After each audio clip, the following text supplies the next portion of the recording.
I beat Jack Sock. And if you watch my videos, you already know what's gonna happen. We're going to do a match analysis, i.e. match breakdown of our match. So if you are new to the channel, we're going to dive in and kind of just see what happens. You know, let's figure out how I won. He beat me the last time. I got the better of him this time, so now we're 1-1. Let's watch this match and you might learn a thing or two about singles, professional pickleball singles, and it might help you in your actual singles game. So let's get into it.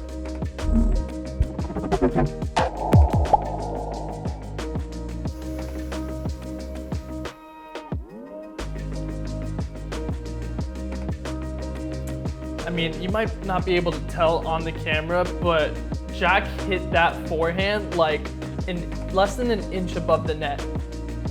I hit a good return, a deep return, and he hits a shot like that. Ooh, I get a little lucky there. Just trying to make him play, honestly. I mean, after the last time we played, he won 11-1 in the first game. Like, that's crazy. Whew. You'll see what set up this point. Let's go back. Right there. I hit a deep serve, which made it harder for Jack to get to the net. So I'm already, as I'm hitting the ball, he's not yet at the net, which allows me to get it lower. It's the same thing he did to me on the first point. See, that's a short return. That was a short serve, and since I hit a short serve, he got to the net a little bit quicker, and he put the pressure on me to hit a better shot. Let's watch it again. Short serve. He gets to the net quicker. Granted, he hit a forehand from like way outside the court, which did take him a little bit longer, which is why if I would have made my drop, I would have been in a really good position. There was a lot of banter and a lot of talking in this match, and it's already starting. He wanted, that's such a good forehand. We can even talk about this. So it's 1-1. There are people walking in the stands, and for me, I'm just used to kind of just like blocking it out. But he's like, but Jack is like, he's like, what are we going to do about, he's like, there's people walking, because I mean, in tennis, you know, you got to wait until everybody's seated. And then I go because it's still 1-1, lighthearted. I'm like, this isn't tennis. And then I forget his response. And then and then let's look at this. He hits that forehand right there. And he says, seems like tennis to me, like after ripping that forehand winner, which is funny. I hit my return like on the line.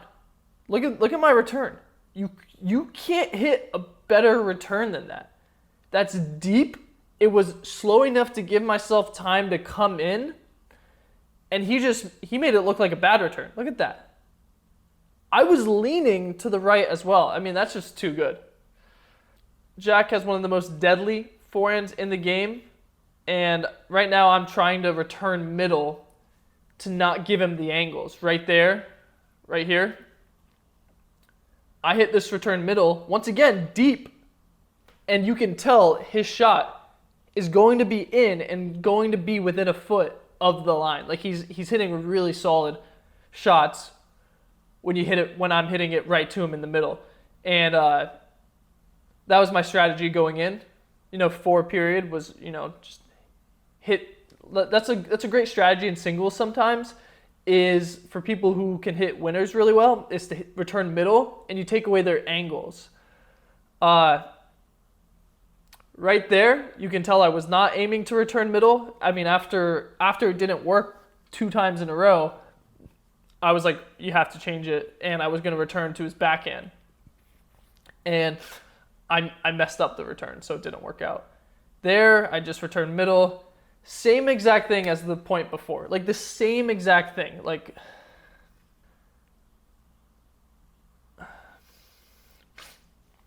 so what was going on in my head at this point is, you know, 1-1, I want to return middle. I do it twice in a row, it doesn't work. So now I'm down 3-1. So 3-1, I'm like, I have to change it up. 3-1, I try and return somewhere else. I miss it. So now 4-1, I'm back in my head like, why are you changing up the strategy? It's too early, because at 3-1, it is a little early to change up your strategy. It's like, it's too early, go back to the strategy. So I went back to the strategy, return middle. Here you could see how short I hit this return. That's not a super short return, but by Jack's definition, or by this match's, because it's Jack, it's a very short return. So now it's 5-1, and I'm like just kind of figuring out what's happening.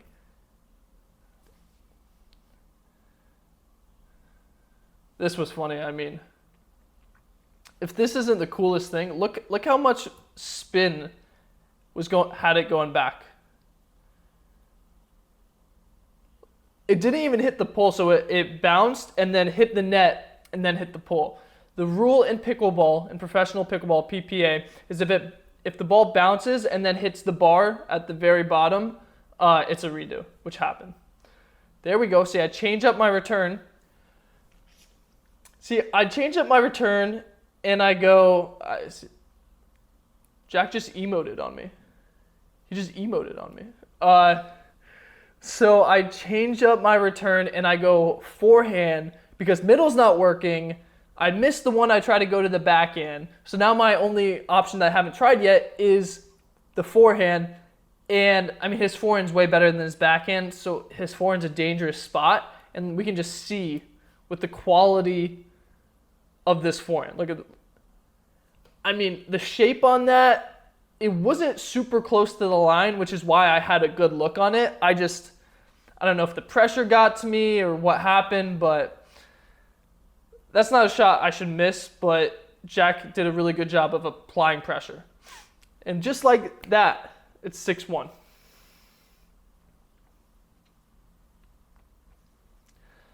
Same thing. Like you would think I would learn from my failures. A middle return and short. I don't know what I was trying to do, but I was not trying to hit that. There we go.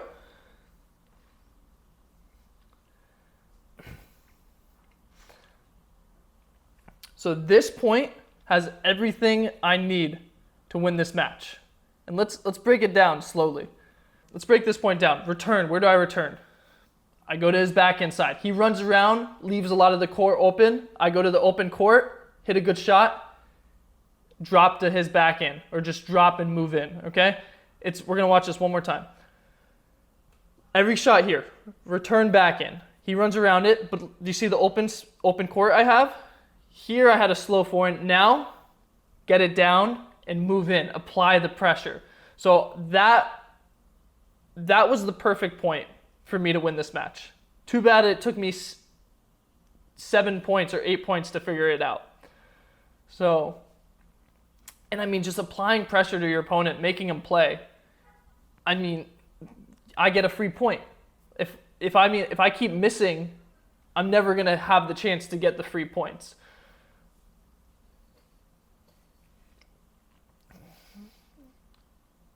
Yeah, I wish I would have dropped that shot, because let's look at this forehand. You see where I'm hitting this? I'm way outside the court and I'm going inside in. He's already leaning to the right. You can see from his body angle that he is leaning this way. So a good shot, not even driving it here, because if I drive it cross court, he's got time to split step and cover that. So my best option right here is to drop this right here. That's my best option. Instead, I go hard here. He goes to the open court. I'm not out of this point. Like I knew the ball was probably going to come back here, so I'm anticipating it. I'm anticipating a return cross court from my shot, and I want to take this right here. I think it's a good strategy. He's going to cover that. I miss it by a foot, half a foot. So not the best point, but you can do the wrong thing and still get away with it sometimes. I got lucky there. That's all I'm going to say about that point is I got lucky. That's not the spot to return. He had such a good look on that forehand. He can go down the line or he can go cross court.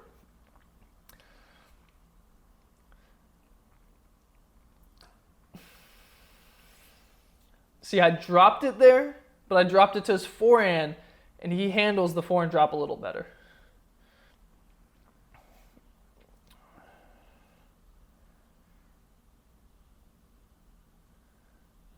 Oh, I mean, that's just a cool point, and I think they're going to show a replay. With this last forehand I hit right here, this last forehand, not that, that was a solid shot. This is going out. That was going way out. And there's just so much happening. We're so close to each other, so just the instincts kick in, and he wants to hit that. That's one of those gritty points in pickleball that are fun to watch. There it is. So we can break down this point as well. Very well constructed point. Drop, close, move in. So the only problem, and I mean I'm happy with this point, but the reason I watch this is to learn more, to get better. That's why I watch this. So like what could I have done better in this point? And I know what it is right away. So I hit this shot, and the only problem I have with it is, look at me. I hit it. He's bending down. You see how low he's hitting it right here? I'm standing back here. In the time this ball could have dropped there, I could have already been right here. I could have taken 2 big steps. But instead, I wait and I watch my shot to see if it's good, because, you know, that happens a lot where you hit a shot and you kind of just, I mean, I do this. I just hit a shot and I'm like, oh, how's that shot going to be? Now I'm hitting a ball in like the center court, whereas I could have taken that first ball out of the air and probably cross court. Anyway, I hit a good shot. I hit a good shot from the midcourt, and then I commit and I follow it in. You see? You see how quickly I move forward? Boom. Drop. I stay back way too long, but I hit that and I commit. I hit that next one and I'm already looking to go forward. That's the key in singles for, you know, all you 5-0 players, 4-0, I mean 5-0 plus, is when you're playing, when you hit shots, especially drops, you want to look to go in. That's key, because unless your partner hits a relatively lucky or hard shot, they're going to pop it up or hit it short. So if you drop, move in. If they pass you and you hit a good drop, too good, okay? I guess the key is now learning how to hit a good drop. So, I mean, I was talking, but I just got 2 free missed returns. That's huge. Not really much to, you can't teach that. You can't teach missed returns. Neither of my serves were great either, but let's focus on this point right here. I think I just get away with this point. I really do. But I tried to drop my first one, and I hit a terrible drop. Look how high this is. He's hitting it well above the net. But I hit it on his backhand side, and I hit it a little slow, so he had to generate all the power. If I would have ripped it right to his backhand, he could have punched it and used my power to hit a hard shot. So, I mean, and he kind of decided to hit it right to me. I hit to the open court. I get a miss. Gritty point, but I think you see the pattern, and what's working is the slower shots. The slower shots to the backhand, which if he watches this, another free miss return, but hey, if he watches this, he'll know what to do for next time. Just don't tell him I said this, all right? Yeah. Another missed return. I think that's 4 missed returns in the last handful of points. Like,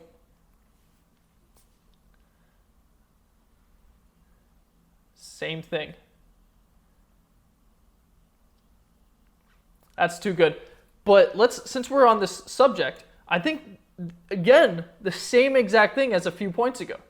He returns almost the exact same spot, as we were just talking about. I hit a drop, not as good, but once again, you see me, I'm just standing there watching it. The second I hit that shot, I need to feel, or I need to trust that I'm hitting a good drop and just move forward. Which, if I would have moved forward, I could have taken that next ball out of the air. Now I try and drop again. I'm in a bad position. I just missed an opportunity to come in. And I lose the point.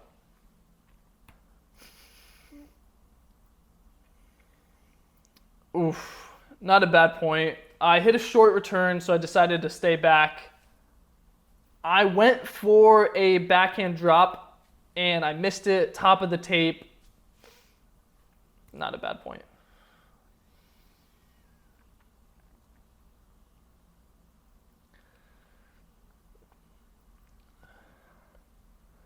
This point, I learned something. Like, I remember learning something this point mid-match, where, let's see if you see it. What do I do?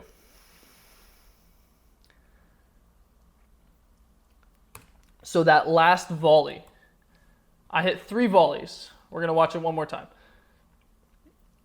This volley is relatively deep. This volley is deep. This volley is short. I mean, granted, he missed it by like this much, but I hit 2 deep volleys and Jack rips solid shots, very solid shots. I hit 1 short volley and now he moves forward, and instead of just hitting, a solid shot, he goes for the outright winner. That kind of stuck with me, and I remembered that, and throughout the rest of this match, I try and mix up hitting deep volleys and short volleys. It's a great point that we can't watch because of the camera work. A free serve, I mean, just giving it to me.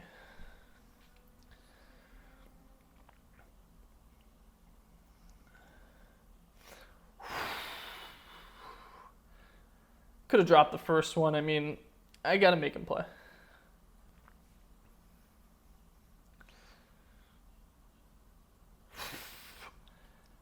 Let me just say that Jack's drop here is beautiful. It's beautiful. But I combat it with my own short drop. He hit, look at this drop. That's nice. Look at me. Look at my positioning. The fact I get away with this point, I hit it right to him. All he has to do is just punch it right there, but he's not comfortable with that spot. So it ends up going a couple feet out. Nice return. Nice drop. This is a crazy point.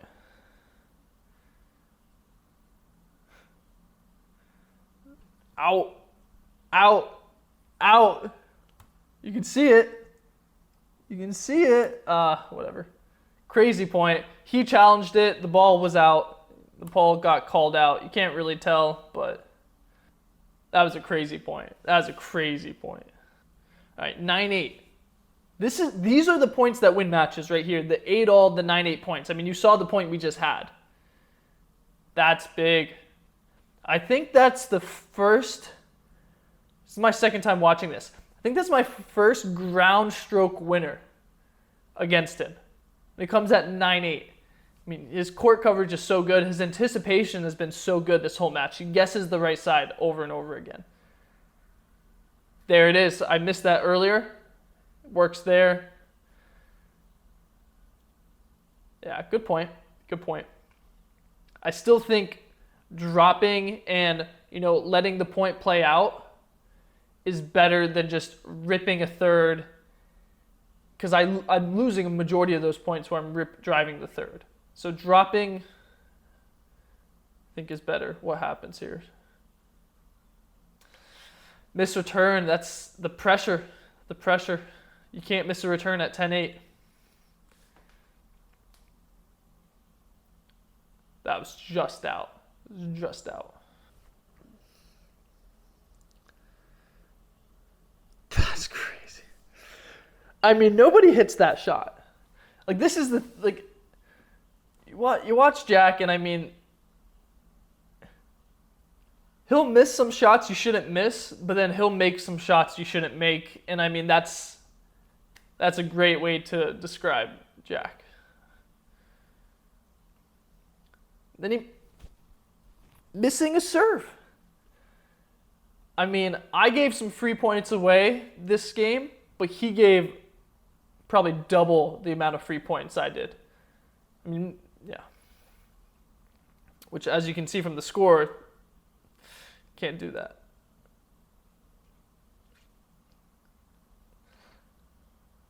Oh, he didn't want to tap paddles. I didn't even think about it as the match was going, but all right, game 2. I mean, real quick, there's no sponsor for this video, so in replace of that, if you guys want to support the channel, all I say is subscribe to the channel. I'm going to be giving away 1 paddle every month, okay? One paddle every single month, and all I'm gonna do is pick a random subscriber to give that paddle to, okay? So if you subscribe, it's free. You will have a chance to win a paddle every month, and it will be my signature paddle. So subscribe, support the channel. Thank you. Let's get into game 2. Missed return. A lot of the returns he's missing is when I go to his backhand. I mean, I serve to his backhand every time. That serve was right on the line. He just rips the ball so hard. See how, you see like when he swings at it, he really like he's swinging hard at the ball. Got a little lucky.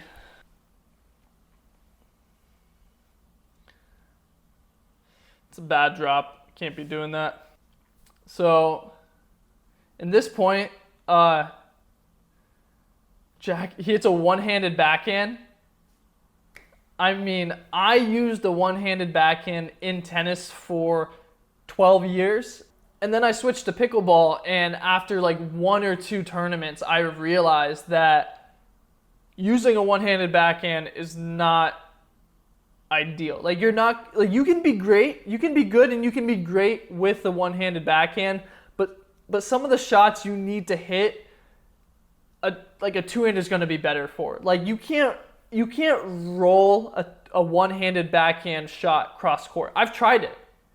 You can be good with both a one-hander or a two-hander, but I think with a two-hander, the peak that you can get to, like the max stats, if you will, for my gamers out there, like the max stats for a two-hander are way higher than the max stats of a one-hander. Like, it's that simple. Like, if you have a two-hander, you're going to be able to hit a lot more shots, and you're probably going to hit them better than if you have a one-hander. And so coming into the sport early, I realized that, switched to a two-hander, and after like a year or so, I wasn't seeing a ton of progress. So I got a little upset. So I actually switched back to a one-hander for a tournament. I switched back to a one-hander for the Minnesota tournament, and I came third. Like, I played Paddletek in the third and fourth. I beat him like 1-0, and I hit multiple one-handed backhand winners in that match. So like, you can hit a one-hander, but the thing is, it's like against I played Garnett in the semis. I did not hit a single one-handed backhand like drive, just because you don't have the opportunities to hit the one-handed backhand. Your opponent can prevent you from hitting the one-hander. All right, like, because if somebody's ripping it hard to your backhand and you try and hit a one-hander, you don't have time. If you have a two-hander, you can kind of just bunt it. So yeah, I think a two-hander is better. Since that tournament, I went back to the two-hander, and I went back to the two-hander, and I like worked on it hard. I mean, I've been working on it with Lee a lot, but I actually went to the wall, and I hit my two-handed backhand just over and over again for like a week, and I kind of flipped the switch. Like, I realized a lot of things that I hadn't been doing. And I mean, it's tough because my coach tells me the things I need to do, but they don't, sometimes a coach can tell you something, but unless you process it, you're not going to understand it. So it took me going to the wall and being alone with that shot to really process the two-handed backhand. For all of you newcomers thinking about using a one-hander or a two-hander, that's a good piece of advice right there. Free return.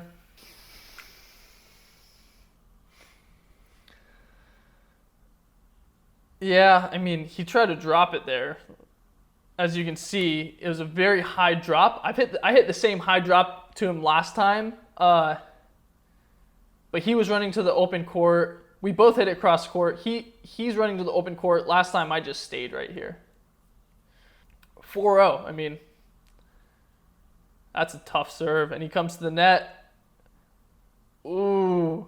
This point is similar to what we were talking about before. I do something here that I haven't done a lot. I hit this. I don't hesitate. I just commit to it. And I come in. Yeah, I mean, he hits it. Like, my drop wasn't great. That's the thing. On my previous drops, they got low. He hit that around his knees, all right? On some of my other ones, I got it closer to his toes. So that made it harder. That made it easier for him to hit a good shot, harder for me to close. I actually get a decent look. I mean, I don't love this, but I can take this here, which is probably better, but I decide to go line. He's standing there. If I take that and I just go slow across court, I'm golden.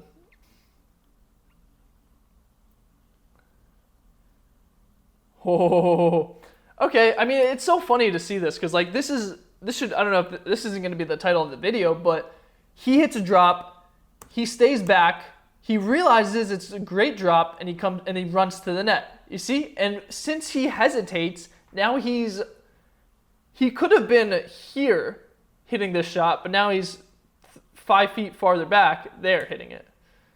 Almost comes away with a crazy impressive shot. Thankfully he didn't. All right, 4-0. I got to get a point here. I can't. Nice drop. Oh. I mean, you can even see. Look at the antics again. I don't know if I would call that an emote, but great drop by me. I close in. I have the ball I want, and I think it must be going out, but it's not. That's a carryover. So I missed that return most likely because of the previous point. You kind of give away a free point, and now I'm thinking about it, and now it's affecting me for the next point. You got it in professional sports. You really just gotta. You have to have short-term memory. You gotta forget about it.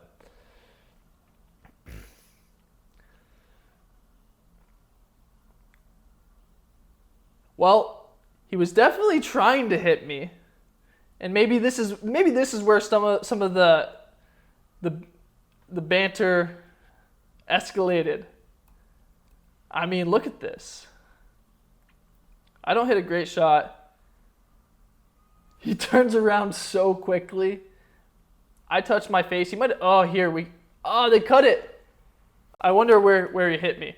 Anyway, if you've ever been hit in pickleball, it's fine if you get hit.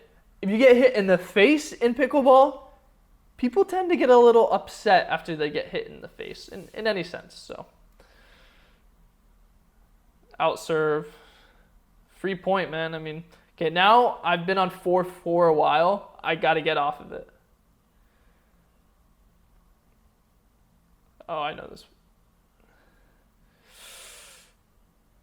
See, he said, he's like, he doesn't miss those. He doesn't miss those shots. I remember that. At the time, I did absolutely nothing. I said to myself, Christian, you played a good point and you got a good look. Nothing to be upset about. If you play a good point, like I'm happy with that point. I wish I could have executed a little farther, but yeah. Yeah. Hits a good shot there. I mean, not my best return.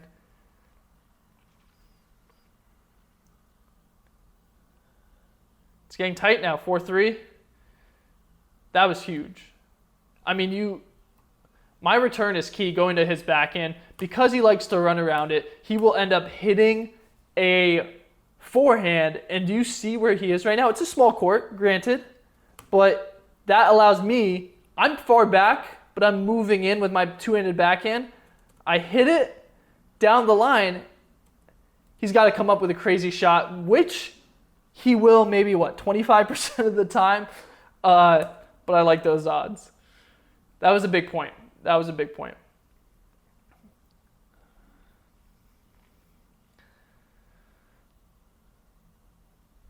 Yeah. So this is interesting too. This is just it's a fun game we're having here. I asked the ref if that was in or out, and the ref said it was out. When I started playing pickleball, professional pickleball, you were allowed to ask the ref if the ball was out after you've missed it, and if it was, you got the point. They have since changed that rule, understandably so. I think it's a good rule, but that used to be a rule. That's what happens here. I don't get the point. I wasn't too upset. I just asked about it. Ref saw it out. See, I even thought, I was like, oh, okay, it was out. I get the point. But no, I don't get the point. He was laughing or something of the sorts. I guess she is also laughing. It's not funny.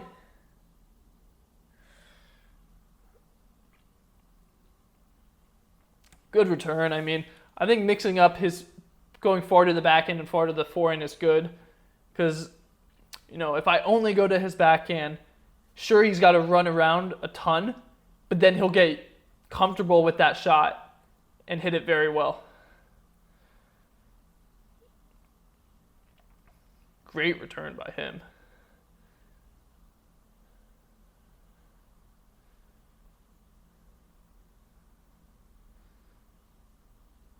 I think that's sincere. I think that was a sincere paddle tap. So I've got no problem with Jack. He likes to do the showmanship stuff, which, I mean, I get it. Yeah, I think he's a nice guy.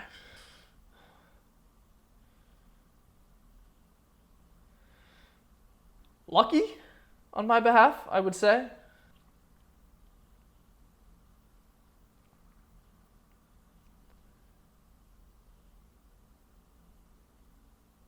That was a huge point. Let's break this point down. I mean, wow.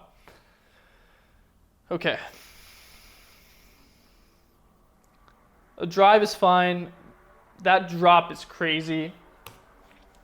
So I dropped that. I honestly don't know if it was going in or out. I don't know if I thought if it was going in or out. But I dropped this. I probably think he's going to take it out of the air, and I'm going to have to cover right here.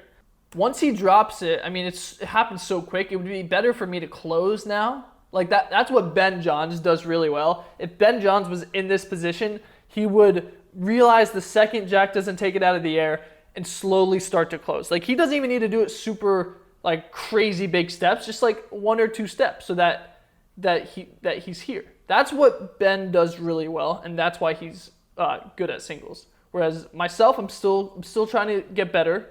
I've been playing this for 2 years. He's been playing for 7 plus. And now I'm hitting this all the way back here instead of after he hits it, I have more time where I could hit the volley up here. Anyway, I try and get it down to his backhand. And I pull away with the point. It was a good point all around.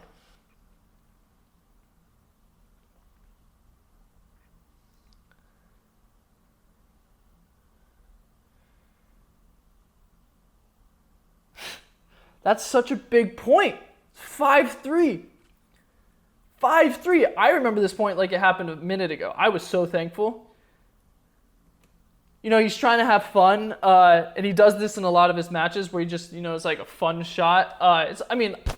But like missing that at 5-3, that's, you know, every point counts in these big matches. Every single point counts. I mean, I'm the freaking tweener king, but I'm not hitting tweeners on any of these shots. I will hit a tweener if it is there, okay? Or I'll hit a tweener in one of the earlier matches. But once you get to this match, to this level, I mean, you can't do that.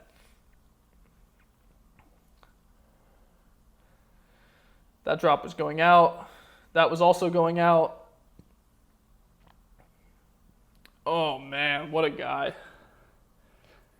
I don't think a comment needs to be made, but let's watch this. Yeah, what a get. My shot's going out. So this is where myself having the one-hander really screwed me, is because if I have the one-hander, it's really hard for me to like hit a one-handed backhand here, because I feel like I gotta drop it, and hitting it isn't really a good option if you're on the defense. A two-handed backhand comes in perfect here. A two-handed backhand, drop it or drive it. The one-handed, it's a hard shot. I mean, I've been moving. Try it. That's a hard shot to make. I mishit it. Look at him. That's a good two-hander. That's a great shot. That was a great shot. I don't know why I'm saying that. That's a good two-hander. I hit a good drop to his backhand, and it might be because you just hit a two-hander, but that's probably the best flick that he hit all match.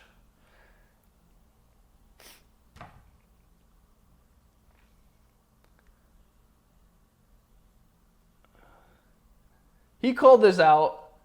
I thought he was just calling it out because he fell, so I didn't really put too much. Yeah, he called it out. Took a timeout. I challenged it. The ball was overruled. It was in. My point. 6-4. Another big point. I mean, that's the difference between 5-6 and 6-4 serving. A free point.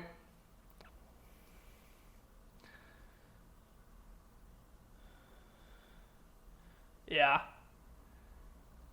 That's good pickleball. Whew. This is why you do not slice the return against players who hit topspin well. That is why. When you slice it, the ball is traveling like this. So when the ball is traveling like this and you hit up on it, you get the extra spin to pull it. Whereas if the ball's traveling like this and you try and hit up on it, if the ball's traveling like this and you try and hit up on it, you're now fighting with this. You're fighting with this spin to get up. Whereas if the ball is traveling like this, backspin, you get to use the spin from the slice. So slicing is not a really good way to hit the return in pickleball. Tyson gets away with it. That is what I will say. What happened here? Yeah. My two-handed backhand is, I honestly think, the reason I'm winning this game. If I didn't have my two-handed backhand, I would not be hitting important shots. Like that's, if I hit a forehand there, I'm so out of the court that when he gets this, he has a lot more room to hit a winner. Over and over again in this match, I'm realizing that the two-handed backhand is why I'm winning this match. And now it's 10-4. So he took a timeout. This is where we were getting into it. Yeah, I'll leave some things the mystery. How about that? In case you want to know what we were talking about at the end. Wow, what a shot. What a shot. He does it. You know, we were just exchanging some words as people do. I'm sorry for the quality. Anyway, I beat Jack Sock. Let's see if I can do it again next time. Thanks for watching. Peace.